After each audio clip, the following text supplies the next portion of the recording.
चलिए आज हम चल रहे हैं प्रारंभ करने अपने अध्याय का अगला विषय। हम अपना विषय पढ़ रहे हैं समानता, और इसका आज का विषय है समानता क्या है। हम सबके लिए ये समझना बहुत जरूरी है कि समानता क्या है और ये हमारे जीवन में किस प्रकार से महत्वपूर्ण है। जैसे हमने पिछली कक्षा में समझा कि समानता हमारे जीवन के लिए किस प्रकार से महत्वपूर्ण है, तो आज हम चल रहे हैं समझने समानता है क्या, ये विषय क्या है और ये हमारे जीवन के लिए इतना महत्वपूर्ण क्यों है, क्यों इंसान इसके लिए अपने जीवन को भी देने के लिए तैयार है, जीवन की आहुति तक दे देता है इसको प्राप्त करने के लिए। जैसे ये क्यों इतना जरूरी है, आइए प्रारंभ करते हैं अपना अध्याय। ये जो चित्र आप देख रहे हैं, ये चित्र पहले देखिए। इस चित्र में क्या दिखा रहा है? इसमें दिखा रहा है श्वेत लोग की बैठने की जगह पिछवाड़े में प्रवेश नहीं, कुत्ते, निग्रो और मैक्सिको वासी पीने का पानी, श्वेत लोगों का अलग, अश्वेतों का अलग, विश्राम गृह केवल श्वेत लोगों के लिए। तो ये क्या दिखा रहा है? ये एक प्रकार का भेदभाव दिखा रहा है। ये एक प्रकार का क्या दिखा रहा है? भेदभाव, कि हमारे समाज में अनेकों प्रकार के भेदभाव हैं, जिसमें से एक भेदभाव रंग और नस्ल के आधार पर भी है, रंग और नस्ल के आधार पर भी है। अब आप बताइए मुझे कि अगर आपके साथ आपकी चमड़ी के रंग के आधार पर भेदभाव किया जाए तो कैसा लगेगा आपको, जिसमें आपका कोई योगदान भी नहीं है। हम सब मानते हैं कि हम सब ईश्वर की संतान हैं, हम सब इस बात को मानते हैं कि हम सब ईश्वर की संतान हैं, फिर भी ये समाज हमारे साथ भिन्न भिन्न प्रकार के भेदभाव करता है। पता नहीं क्यों वो भेदभाव करता है। आइए प्रारंभ करते हैं चैप्टर को। ये चित्र मनुष्य के बीच नस्ल और रंग के आधार पर भेदभाव की ओर संकेत करते हैं। ये हम में से अधिकांश को अस्वीकार्य है। अगर हमारे साथ कोई हमारा मित्र हमारी चमड़ी के आधार पर भेदभाव करे तो हमें कैसा लगता है? हमें बहुत ही बुरा लगता है। हम अपने क्लास में अगर किसी दोस्त को कालू बोलते हैं तो हमने कभी उसकी भावना को नहीं समझा, लेकिन हमें उसकी भावना को भी समझना चाहिए कि उसको उसकी चमड़ी के रंग के आधार पर जज करना किस आधार पर सही है, जिसमें उसका कोई योगदान नहीं है। जिस प्रकार से हमें ईश्वर ने अलग चमड़ी का रंग दिया है, उसे अलग चमड़ी का रंग दिया है, तो उसमें उसका कोई योगदान नहीं है। तो उसके साथ उस आधार पर उसे उस चमड़ी के आधार पर एक अलग शब्द से परिभाषित करना सरासर अन्यायपूर्ण है, जो कि हम सब अपने समाज में करते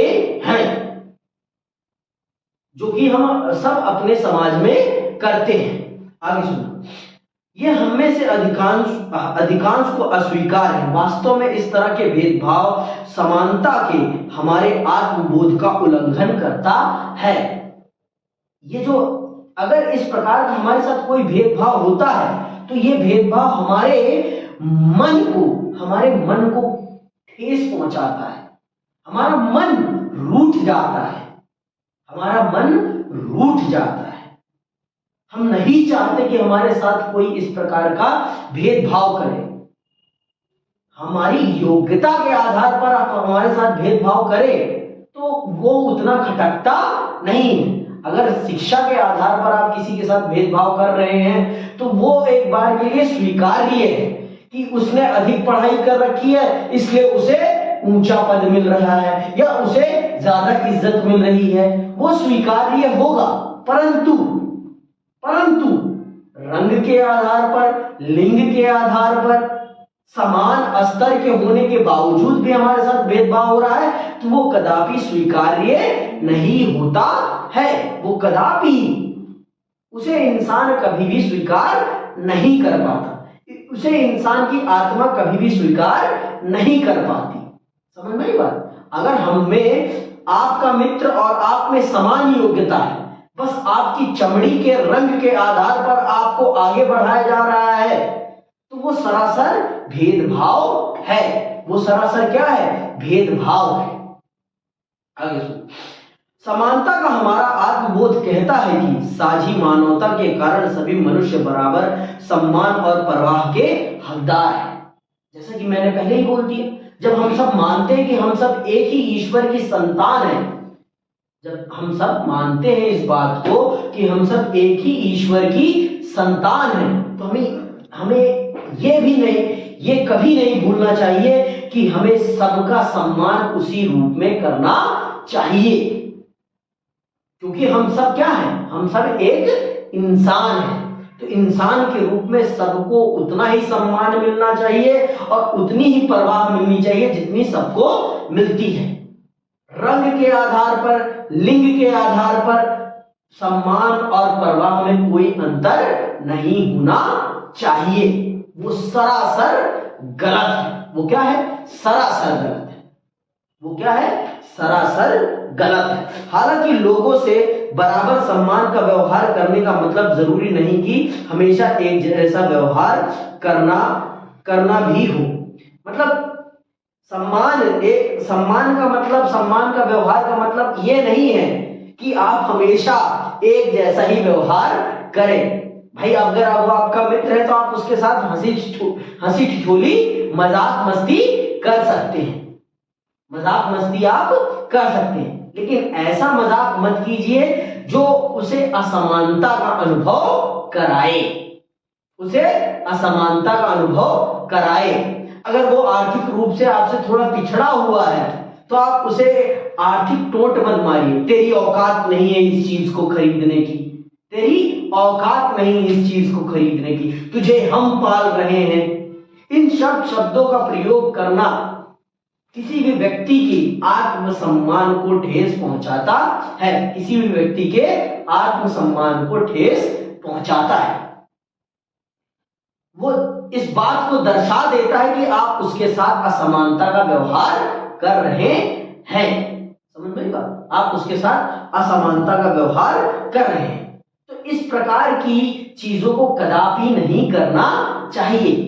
समानता का व्यवहार का मतलब यह नहीं है कि आप हमेशा एक जैसा व्यवहार करें, परंतु कभी भी ऐसा व्यवहार ना करें जिससे कि किसी के मन को ठेस पहुंचे। आगे सुनो। कोई भी समाज, कोई भी समाज अपने सभी सदस्यों के साथ सभी स्थितियों में पूर्णतः एक समान बर्ताव नहीं करता। समाज के सहज कार्य व्यापार के लिए कार्य का विभाजन जरूरी है। देखो, हम सब मानते हैं कि एक समाज को सुचारू रूप से चलाने के लिए समाज में कार्यों का विभाजन होना बहुत जरूरी है। कार्यों का विभाजन होना बहुत जरूरी है। कुछ लोग इस प्रकार के काम करें, कुछ लोग उस प्रकार के काम करें, कुछ लोग झाड़ू लगाएं तो कुछ लोग पढ़ाएं भी। तो ये कार्यों का विभाजन है, लेकिन इसका मतलब ये कदापि नहीं है कि आप उनके साथ असम्मान भरा बर्ताव करें। ये मतलब नहीं है कि अगर कोई टीचर है तो उसे रिस्पेक्ट मिले और कोई सफाई कर्मचारी है तो उसे रिस्पेक्ट ना मिले। ये कदापि उचित नहीं है। किसी के काम से उसके सम्मान के साथ खिलवाड़ नहीं करना चाहिए। हर व्यक्ति के काम को उतना ही सम्मान मिलना चाहिए जितना कि बड़े बड़े कामों को करने वाले लोगों को मिलता है। देखो, कोई भी काम बड़ा नहीं होता और कोई भी काम छोटा नहीं होता। हर काम का अपना महत्व है। जिस दिन सफाई कर्मचारी लोग काम करना छोड़ देते हैं उस दिन शहर बदबू से भर जाता है। तो आप उनके काम को छोटा नहीं कह सकते। तो आप जब उनके काम से आपको सफाई मिलती है तो उनको सम्मान देने में आपकी नाक क्यों कट जाती है? उनको सम्मान भी उतना ही मिलना चाहिए। सम्मान में किसी की कभी किसी भी प्रकार की कमी नहीं होनी चाहिए। सम्मान अलग चीज है, पैसा अलग चीज है। सम्मान अलग चीज है और पैसा अलग चीज है। इस बात को समझना हमारे लिए जरूरी है, इस बात को समझना हमारे लिए जरूरी है। आगे सुनो। समाज के सहज कार्य व्यापार के लिए कार्य का विभाजन जरूरी है। अलग अलग काम और अलग अलग लोगों का महत्व और लाभ भी अलग अलग मिलता है। कई बार इस बर्ताव में यह अंतर न केवल स्वीकार्य हो सकता है बल्कि जरूरी भी लग सकता है। उदाहरण के लिए प्रधानमंत्री या सेना के जनरल को विशेष सरकारी दर्जा या सम्मान देना हमें तब तक समानता की धारणा के विपरीत नहीं लगता जब तक कि उसका दुरुपयोग न हो, लेकिन कुछ अलग किस्म की असमानताएं अन्यायपूर्ण लग सकती हैं। अगर प्रधानमंत्री साहब को विशेष सुविधाएं दी जा रही है तो हमें कोई ऐतराज नहीं होता, लेकिन अगर उन्हें कुछ ऐसा विशेष दिया जा रहा है जो कि सामाजिक रूप से अन्यायपूर्ण है तो वो सरासर समानता के खिलाफ है। जैसे मान लीजिए कि वो देश के प्रधान व्यक्ति हैं, देश के प्रमुख हैं, प्रधानमंत्री हैं हमारे राष्ट्र के, तो उनकी सुरक्षा का ध्यान रखा जाना बहुत जरूरी है, उनकी सुरक्षा का ध्यान रखा जाना बहुत जरूरी है। परंतु ये कदापि नहीं होना चाहिए कि उनकी सुरक्षा को बनाए रखने के लिए किसी भी व्यक्ति को बेवजह मार दिया जाए या उनकी सुरक्षा को ध्यान में रखते हुए उनकी सुरक्षा को बनाए रखने के लिए किसी व्यक्ति के घर को तोड़ दिया जाए या कुछ भी ऐसा कर दिया जाए जो कि अन्यायपूर्ण हो, तो इसे हम समानता के खिलाफ मानेंगे, इसे हम समानता के खिलाफ माने।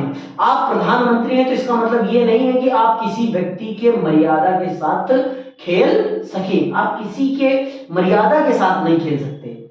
आपका ये कर्तव्य है कि आप देश के हर व्यक्ति के सम्मान में बढ़ोतरी करें, आप हर उस व्यक्ति के सम्मान में बढ़ोतरी करें जो देश के निर्माण में अपनी महत्वपूर्ण भूमिका निभाता है। जैसे कि हमारे प्रधानमंत्री साहब करते ही रहते हैं। हमारे प्रधानमंत्री साहब ने सफाई कर्मचारियों को विशेष रूप से अपने आवास में आमंत्रित किया और उनके चरण भी धोए, तो ये दिखाता है कि उनको सम्मान देना आता है, लोगों को उनको सम्मान देना आता है। सम्मान जरूरी है। सम्मान और पद में मैंने बताया ना, सम्मान और पैसा और सम्मान और पद तीनों चीजें अलग अलग हैं। सम्मान सबका एक बराबर होना चाहिए, चाहे उसका पद बड़ा हो चाहे पद उसका छोटा हो।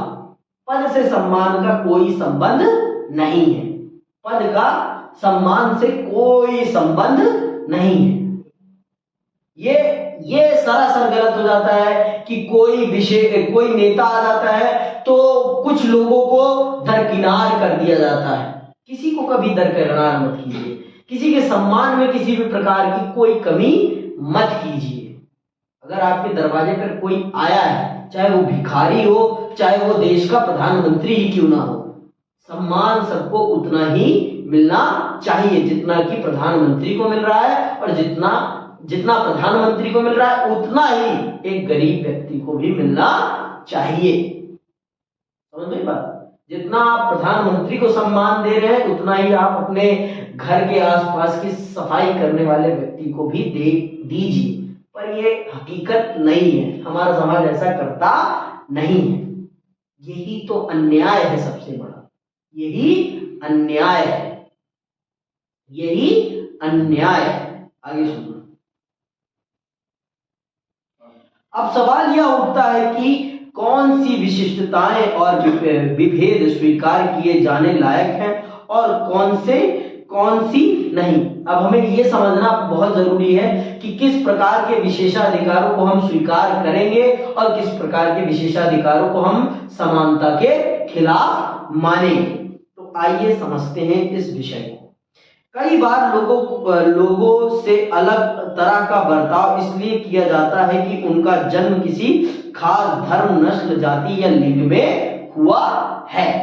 तो अगर इन आधारों पर किसी भी व्यक्ति के साथ विशेष बर्ताव किया जा रहा है, अगर इन आधारों पर उनका जन्म किसी खास धर्म, नस्ल, जाति या लिंग में हुआ है, हम असमानता के इन आधारों को अस्वीकार करते हैं। अगर आपको इन आधारों पर वीआईपी ट्रीटमेंट मिल रहा है, अगर आपको इन आधारों पर वीआईपी ट्रीटमेंट मिल रहा है, तो ये समानता के खिलाफ है। आप प्रधानमंत्री के बेटे हैं, तो इसका मतलब ये नहीं है कि आपको हर सुविधा सब बच्चों को दरकिनार करके दी जानी चाहिए। ये कदापि स्वीकार्य नहीं है। आपके लिए भी उसी प्रकार की प्रक्रिया का अनुसरण किया जाना चाहिए जिस प्रकार से एक सामान्य व्यक्ति के लिए की जाती है। अगर प्रधानमंत्री के बेटे को विशेष रूप से सुविधाएं उपलब्ध कराई जा रही हैं, तो वो सरासर समानता के खिलाफ है। वो सरासर किसके खिलाफ है? समानता के खिलाफ। समझ गई बात? वो सरासर किसके खिलाफ है? समानता के खिलाफ है। ठीक, आगे सुनो। तो अगर किन आधारों पर अगर आपके साथ भेदभाव किया जाए, जन्म के आधार पर, धर्म के आधार पर, नस्ल के आधार पर, जाति के आधार पर या लिंग के आधार पर, अगर किसी व्यक्ति को इन आधारों पर प्रायोरिटी दी जा रही है, विशिष्टता दी जा रही है, तो हम मान सकते हैं कि ये हमारे साथ असमानता का बर्ताव हो रहा है। लेकिन अगर शिक्षा के आधार पर और पद के आधार पर भेदभाव किया जा रहा है, तो हम उसे स्वीकार करेंगे। क्यों? क्योंकि व्यक्ति ने मेहनत करी है, तो उस मेहनत का फल उसे जरूर मिलेगा। समझ रहे हो? मेहनत का फल उसे जरूर मिलेगा। आई बात समझ? आगे सुनो, देखो अभी बताएगा।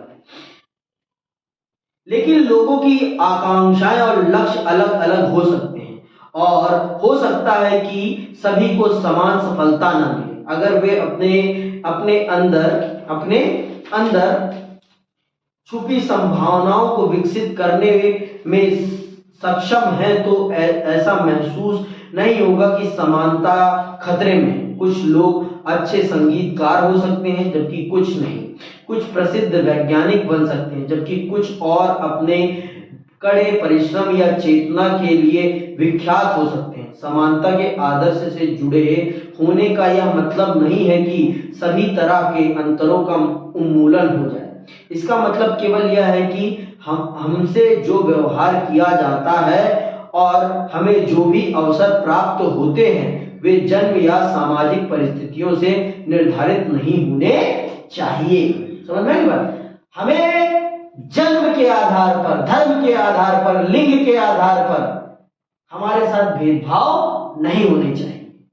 हमारे साथ भेदभाव नहीं होना चाहिए। योग्यता के आधार पर भेदभाव को स्वीकार किया जा सकता है, परंतु लिंग के आधार पर, रंग के आधार पर, धर्म के आधार पर, जाति के आधार पर, जन्म के स्थान के आधार पर, इन आधारों पर कदापि असमानता को स्वीकार नहीं किया जाना चाहिए। कि वो उन फला का बेटा है इसलिए उसे पहले चीजें मिलेंगी, वो फला का बेटा है इसलिए उसे पहले चीजें मिलेंगी, या ये प्रिंसिपल का बेटा है इसलिए इसे बिना पेपर दिए ही पास कर दिया जाएगा। तो ये कदापि स्वीकार नहीं किया जाना चाहिए और ना होना भी नहीं चाहिए। ये समानता के सरासर खिलाफ है। समझ में आई बात? सबको एक समान अवसर मिलने चाहिए और उसके बाद जिसमें जितनी योग्यता हो उसे उसकी योग्यता के अनुसार आगे बढ़ने का मौका मिलना चाहिए। समझ में आई बात? आगे सुनो तो पता चलेगा। अवसरों की समानता, ये सबसे बड़ी चीज है। अवसरों की समानता सबसे बड़ी चीज है, अवसरों की समानता। और हमारे देश में अवसरों की समानता नहीं है।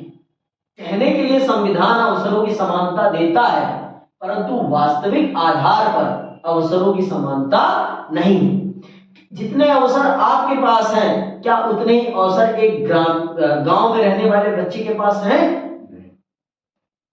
संवैधानिक आधार पर तो उसके पास भी उतने ही अधिकार हैं, लेकिन क्या वास्तविक धरातल पर उसके पास भी उतने ही संसाधन हैं जितने आपके पास हैं? उतने ही उसके पास शैक्षिक संसाधन हैं? जिस गुणवत्ता का इंटरनेट आपको मिल रहा है, उसी गुणवत्ता का इंटरनेट उसे मिल रहा है? पता है नहीं ना? तो यही चीज है सबसे बड़ी हक। देखो, संवैधानिक रूप से हक देना अलग बात है, वास्तविक रूप से हक देना अलग बात है। आज भी हमारा देश वास्तविक रूप में अवसरों की समानता उपलब्ध नहीं करा पाया है। आज हमें आजाद हुए 75 वर्ष हो गए हैं। आज भी गांव के बच्चे को एक अच्छी शिक्षा के लिए अपना घर छोड़ना पड़ता है। आज भी 75 साल बाद भी अगर उसे अच्छी शिक्षा प्राप्त करनी है, तो उसे अपना घर छोड़ना पड़ता है और बड़े बड़े शहरों की तरफ जाना पड़ता है। तो ये क्या दिखा रहा है? ये दिखा रहा है इस बात को कि आज भी हमारे देश में अवसरों की समानता नहीं है। अवसरों की समानता किस आधार पर? संसाधन के आधार पर, कानूनी आधार पर नहीं, संसाधन के आधार पर आज भी समानता नहीं है। समझ गई बात? अभी सुन लो। समानता की अवधारणा में यह निहित है कि सभी मनुष्य अपनी दक्षता और प्रतिभा को विकसित करने के लिए तथा अपने लक्ष्य और आकांक्षाओं को पूरा करने के लिए समान अधिकार और अवसरों के हकदार हैं। कहने के लिए तो मैंने बता दिया ना कि हमारा संविधान सबको समान अवसर के अधिकार प्रदान करता है, लेकिन क्या वास्तविक रूप में सबके पास एक समान अवसर है? कदापि ही नहीं है। एक अमीर बच्चे के पास जितने अवसर हैं उतने एक गरीब बच्चे के पास नहीं है। एक अमीर बच्चे के पास जितने अवसर हैं उतना एक गरीब बच्चे के पास नहीं है। क्यों? क्योंकि उसके पास आर्थिक संसाधन नहीं है उतने। सबसे बड़ी चीज अवसरों की समानता में आर्थिक आधार सबसे महत्वपूर्ण है। आर्थिक आधार ही ये निर्धारित करता है कि आपके पास कितने अवसर होंगे। समझ गई बात? ये हमारे समाज की सबसे बड़ी हकीकत है और इस हकीकत को कोई स्वीकार नहीं करता, खासकर हमारी सरकारें। वो तो कहती हैं कि हमारे देश में सबको समानता का अधिकार दिया गया है, सबको समान अवसर दिया जा रहा है, परंतु ऐसा नहीं है। इसका आशय यह है कि समाज में लोग अपनी पसंद और प्राथमिकताओं के मामलों में अलग हो सकते हैं। उनकी प्रतिभा और योग्यता में भी अंतर हो सकता है और हो सकता है इस कारण से कुछ लोग अपने चुने हुए क्षेत्रों में बाकी लोगों से ज्यादा सफल हो जाए, लेकिन केवल इसलिए कि कोई क्रिकेट में पहले पायदान पर पहुंच गया है या कोई बहुत सफल वकील बन गया है, समाज को असमान नहीं माना जा सकता। दूसरे शब्दों में सामाजिक दर्जा, संपत्ति या अधिकारों में समानता का अभाव होना महत्वपूर्ण नहीं है, लेकिन शिक्षा, स्वास्थ्य और सुरक्षित आवास जैसी बुनियादी चीजों की उपलब्धता में असमानता से कोई समाज असमान और अन्यायपूर्ण बनता है। ये बात समझ लो। समानता का यह मतलब नहीं है कि सबको एक जैसी चीजें उपलब्ध करा दी जाए, ये नहीं कहा जा रहा है, लेकिन कुछ बुनियादी चीजें होती हैं, जैसे शिक्षा, स्वास्थ्य, आवास, 2 वक्त की रोटी, ये मूलभूत सुविधाएं हैं। अगर हमारे समाज में सब लोगों के पास ये उपलब्ध नहीं है तो ये असमानता है, ये असमानता है। अगर किसी व्यक्ति के पास ये चीजें नहीं होगी तो वो व्यक्ति आगे कैसे बढ़ पाएगा? मैंने बताया ना, अगर यही खाली है तो ये कैसे चलेगा? इसके चलने के लिए ये बहुत जरूरी है, ये बहुत जरूरी है। समझ में आई बात? इसका चलना तभी ये संभव है जब ये भरा पड़ा रहेगा। और सबके पास आज भी हमारे देश में सबके पास इसकी संपूर्ण व्यवस्था नहीं है, इसकी संपूर्ण व्यवस्था नहीं है। तो ये हमारे सरकार की जिम्मेदारी बनती है कि जिनके पास शिक्षा, स्वास्थ्य, आवास और 2 वक्त की रोटी नहीं है, उन्हें ये चीजें उपलब्ध कराएं, जिससे कि वो भी देश के कानून के आधार पर जो अवसरों की समानता दी गई है उनका लाभ उठा सके। उसके बाद तो उनकी योग्यता बताएगी, वो अमीर बनेंगे या मध्य वर्गीय व्यक्ति बनेंगे, लेकिन एक लेवल प्ले ग्राउंड दिलाना तो सरकार का कर्तव्य बनता है। अब एक बात बताओ, एक कंपटीशन है ड्राइंग का, एक ड्राइंग का कंपटीशन है। एक बच्चे के पास बहुत महंगी ड्राइंग किट है या पेंटिंग किट है, लेकिन एक बच्चे के पास कलर ही नहीं है, सिर्फ पेंसिल है, तो वो पेंटिंग कंपटीशन में किस प्रकार से विजेता बन पाएगा? तो सरकार की ये जिम्मेदारी बनती है कि उसे महंगा नहीं लेकिन उस प्रकार की सुविधाएं तो अवश्य उपलब्ध करा दे, जिससे कि उसे भी एक फेयर प्ले करने का मौका मिल सके, एक समान अवसर मिल सके। समझ में आई बात? उसे मान लीजिए, उसे सबसे अच्छी गुणवत्ता की चीजें ना उपलब्ध कराकर आप तीसरे स्तर की गुणवत्ता वाली चीजें उपलब्ध करा दीजिए। उसके बाद उनका हुनर दिखाए, उनका हुनर बताएगा कि उनके अंदर कितनी काबिलियत है, उनका हुनर बताएगा कि उनके अंदर कितनी काबिलियत है। लेकिन एक समान अवसर के लिए एक समान ग्राउंड तो उपलब्ध कराना किसका काम है? सरकार का काम है। समझ में आई बात? इसे कहते हैं अवसरों की समानता। जिसके पास जो नहीं है उसे वो उपलब्ध कराया जाएगा, तभी समाज में अवसरों की समानता विद्यमान हो पाएगी। आज भी हमारे देश में अवसरों की समानता नहीं है। समझ में बात? आज भी हमारे देश में अवसरों की समानता नहीं है। आगे सुनो, प्राकृतिक और सामाजिक असमानताएं।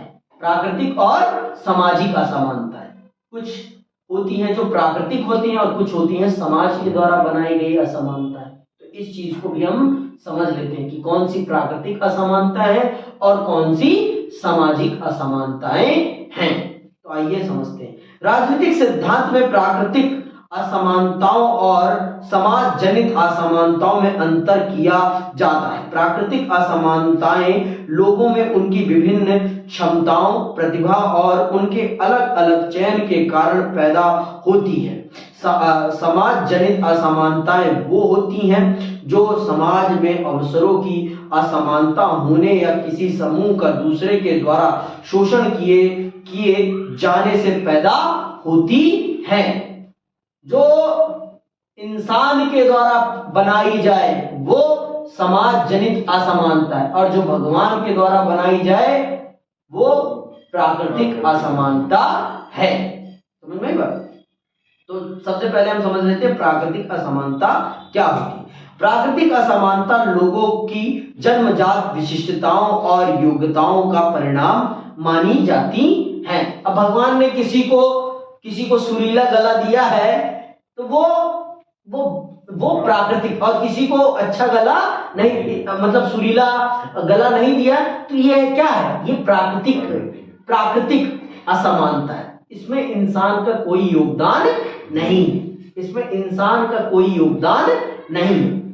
किसी को बहुत अच्छी बुद्धि दे दी है, किसी को बहुत तेज रफ्तार दे दी है, तो ये क्या है? ये प्राकृतिक असमानता है, जिसमें इंसान का किसी भी प्रकार का योगदान नहीं है, वो होती है प्राकृतिक असमानताएं। और जो इंसान के द्वारा निर्मित की जाती है, जैसे धर्म जाति जन्म के आधार पर, लिंग के आधार पर ये जो भेदभाव हो रहा है, ये समाज जनित असमानताएं होती है। अभी सुन लो और समझ लोगे खुद आगे सुनो। यह आमतौर पर मान लिया जाता है कि प्राकृतिक भिन्नताओं को बदला नहीं जा सकता। दूसरी ओर वे सामाजिक असमानताएं हैं जिन्हें समाज ने पैदा किया है। उदाहरण स्वरूप कुछ समाज बौद्धिक काम करने वालों को शारीरिक कार्य करने वालों से अधिक महत्व देते हैं। ये सुनो क्या कह रहा है यहाँ पे, कुछ समाज बौद्धिक काम करने वालों को शारीरिक कार्य करने वालों से अधिक महत्व देते हैं। ये हमारे समाज में एक बड़ी बात है। हमारे समाज में भी ये होता है कि जो लोग बौद्धिक काम करते हैं और जो लोग शारीरिक काम करते हैं, उनके बीच में हमेशा भेदभाव किया जाता है। बौद्धिक काम करने वाले व्यक्ति को ज्यादा महत्व दिया जाता है, ज्यादा पैसे दिए जाते हैं, लेकिन शारीरिक काम करने वाले व्यक्ति को कम महत्व अथवा कम पैसे दिए जाते हैं। ये क्या है? ये समाज जनित है। ये हमारी मानसिकता के आधार पर है। ये हमारी मानसिकता के आधार पर है। इसे भगवान ने नहीं निर्मित किया, इसे भगवान ने निर्मित नहीं किया, ये हमारे समाज ने निर्मित किया है कि जो शारीरिक काम करेगा उसे कम महत्व दिया जाएगा, और जो बौद्धिक काम करेगा उसे ज्यादा महत्व अथवा ज्यादा पैसे दिए जाते हैं अथवा ज्यादा सम्मान भी दिया जाता है। जैसे कि मैंने उदाहरण अभी आपको समझाया, सफाई कर्मचारी को उतना महत्व नहीं दिया जाता, उतना सम्मान नहीं दिया जाता जितना कि एक आईएएस, एक डॉक्टर को सम्मान मिलता है। तो ये समाज जनित है, ये समाज की विचारधारा के आधार पर निर्मित है। इसमें प्रकृति का कोई योगदान नहीं है। समझ नहीं बात? आगे सुनो। और उन्हें अलग तरीके से लाभ देते हैं। वे विभिन्न वंश, रंग या जाति के लोगों के साथ भिन्न भिन्न व्यवहार करते हैं। इस तरह के भेदभाव में समाज के मूल्य प्रतिबिंबित होंगे और इसमें से कुछ हमें निश्चित रूप से अनुचित लग सकते हैं। इनमें से हमें कुछ अनुचित लग सकते हैं। आगे सुनो। प्राकृतिक और समाज मूलक असमानताओं में फर्क करना इसलिए भी उपयोगी होता है कि इससे स्वीकार की जाने लायक और अन्यायपूर्ण असमानताओं को अलग अलग करने में मदद मिलती है। इससे हमें क्या लाभ मिलता है? देखो, प्राकृतिक और समाज जनित असमानता में फर्क करना क्यों जरूरी है? क्योंकि इससे पता चलता है कि कौन सी असमानता स्वीकार की जा सकती है और कौन सी असमानता अन्यायपूर्ण है, कौन सी असमानता अन्यायपूर्ण है जिसे स्वीकार नहीं किया जाना चाहिए। इसलिए प्राकृतिक समानता और समाज जनित समानता में अंतर करना बहुत जरूरी है। समाज जनित समानता में अंतर करना बहुत जरूरी है। आगे सुनो। लेकिन दो तरह की असमानताओं में फर्क हमेशा साफ और अपने आप स्पष्ट नहीं होता। उदाहरण के लिए, जब लोगों के बर्ताव में कुछ असमानताएं लंबे काल तक विद्यमान रहती हैं, तो वे हमें मनुष्य की प्राकृतिक विशेषताओं पर आधारित लगने लगती हैं। ऐसा लगने लगता है जैसे कि वे जन्मगत हो और आसानी से बदल नहीं सकती। उदाहरण के लिए, औरतें अनादि काल से अबला कही जाती थी। उन्हें भीरू एवं पुरुषों से कम बुद्धि का माना जाता था। क्यों? इसे हम बहुत लंबे समय से मानते थे कि महिलाओं के अंदर कम बुद्धि होती है और पुरुषों के अंदर ज्यादा बुद्धि होती है। तो हम इसे हम जन्मजात मानने लगे थे। इसे हम क्या मानने लगे थे? इसे प्राकृतिक असमानता मानने लगे थे। लेकिन ये समाज जनित असमानता है, ये समाज जनित असमानता, और ये पुरुष मानसिकता को दिखाता है, ये पुरुष मानसिकता को दिखाती है कि हमारे समाज में पुरुष प्रधानता है, जिस कारण से हमारा समाज महिलाओं को हाशिए पर रखना चाहता है, इस चीज को दिखाता है। आज देखिए, क्या महिलाओं के अंदर कम बुद्धि है? आज महिलाएं पुरुषों से भी आगे किसी कुछ कुछ क्षेत्रों में है, और वो भी बौद्धिक क्षेत्रों में, वो भी बौद्धिक क्षेत्रों में महिलाएं पुरुषों से बहुत आगे हैं कुछ क्षेत्रों में। तो ये कदापि स्वीकार नहीं किया जाना चाहिए कि लिंग के आधार पर किसी के अंदर कम योग्यता है और किसी के अंदर ज्यादा योग्यता है। ये सरासर अन्यायपूर्ण है। ये सरासर क्या है? अन्यायपूर्ण है। तो इसीलिए जरूरी हो जाता है हमें प्राकृतिक और समाज जनित असमानता में अंतर करना। इसीलिए जरूरी हो जाता है हमारे लिए ये समझना कि कौन सी असमानताएं प्राकृतिक हैं और कौन सी असमानताएं समाज जनित हैं। इन चीजों को समझना हमारे लिए बहुत जरूरी हो जाता है। इसलिए यह मान लिया गया था कि औरतों को समान अधिकार से वंचित करना न्याय संगत है। अफ्रीका में काले लोग उनके औपनिवेशिक शासकों द्वारा कम बुद्धि वाले नीरे बच्चे और महज शारीरिक श्रम, खेलकूद और संगीत में बेहतर माने गए। यह धारणा दास प्रथा जैसी संस्थाओं को न्यायोचित ठहराने में प्रयुक्त हुई। ऐसे सभी मानकों और मूल्यांकनों पर अब सवाल उठाए जा सकते हैं। उन्हें प्राकृतिक लक्षणों पर आधारित मानने से अधिक जनता की शक्ति और राष्ट्र की सत्ता के बीच के फर्क का प्रतिबिंब माना जा सकता है। जैसे कि अफ्रीका के देशों में असमानता किस आधार पर की जाती थी? रंग के आधार पर। यह प्राकृतिक असमानता नहीं है, यह समाज जनित असमानता है। जब भगवान ने कलर बनाया है, रंग बनाए हैं, तो उसमें असमानता कैसी? तो आप कौन होते हैं असमानता करने वाले? आप कौन होते हैं असमानता करने वाले? समझ में बात? तो आज उन सब चीजों पर सवाल उठ रहा है कि नहीं उठ रहा?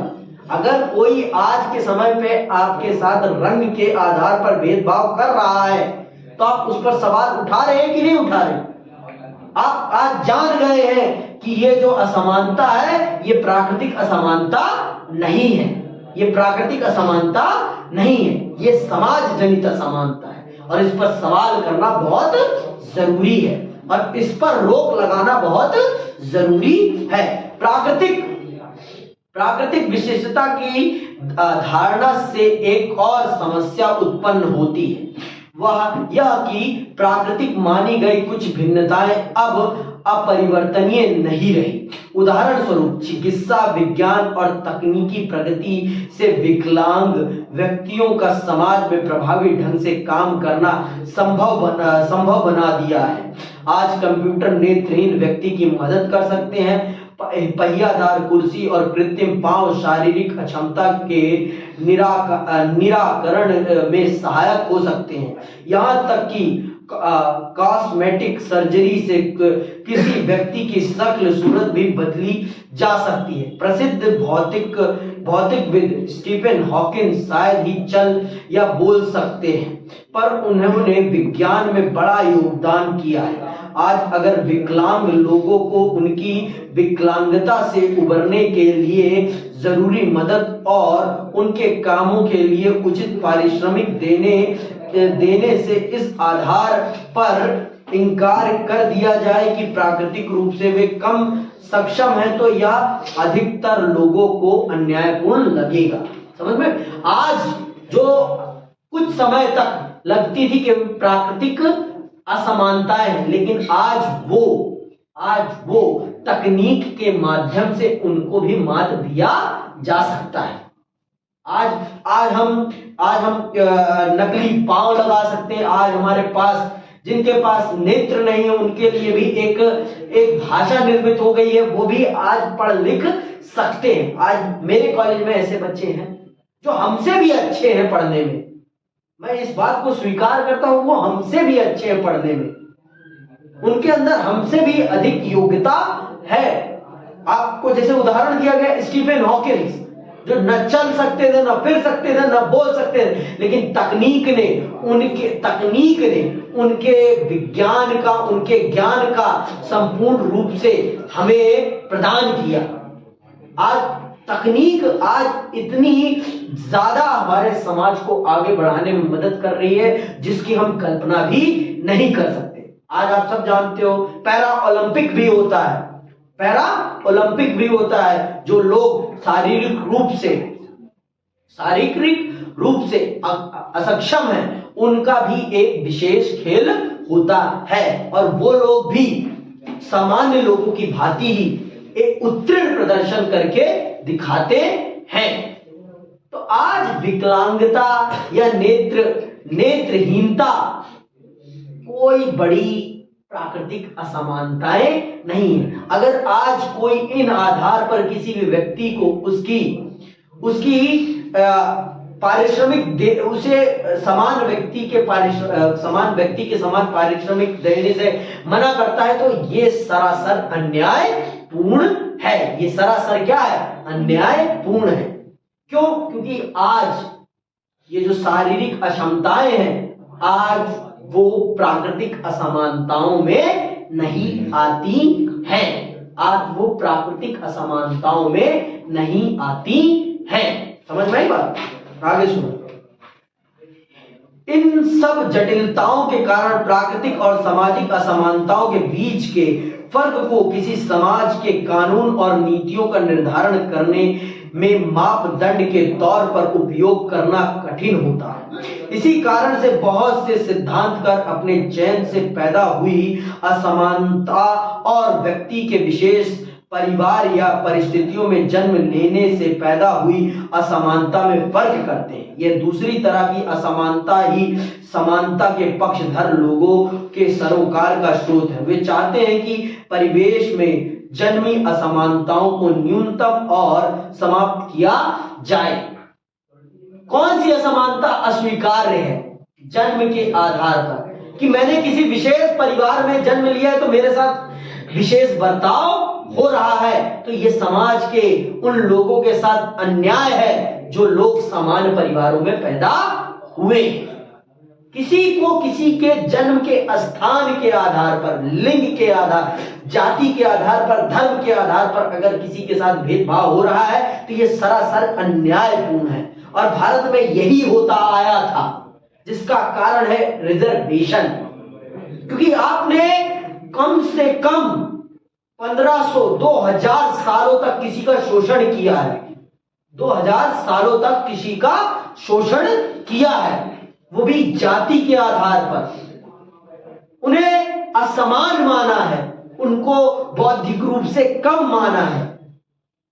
तो अगर आपने उनके साथ इस प्रकार का भेदभाव किया है जो प्रकृति के द्वारा नहीं निर्मित है, जो मनुष्य के द्वारा निर्मित है, तो अगर आज उन्हें विशेष सुविधाएं, विशेष अधिकार दिए जा रहे हैं तो आपको उससे अन्यायपूर्ण नहीं मानना चाहिए। इसी के साथ आज का विषय समाप्त होता है। आगे के विषयों को हम अगले वीडियो में समझेंगे। धन्यवाद।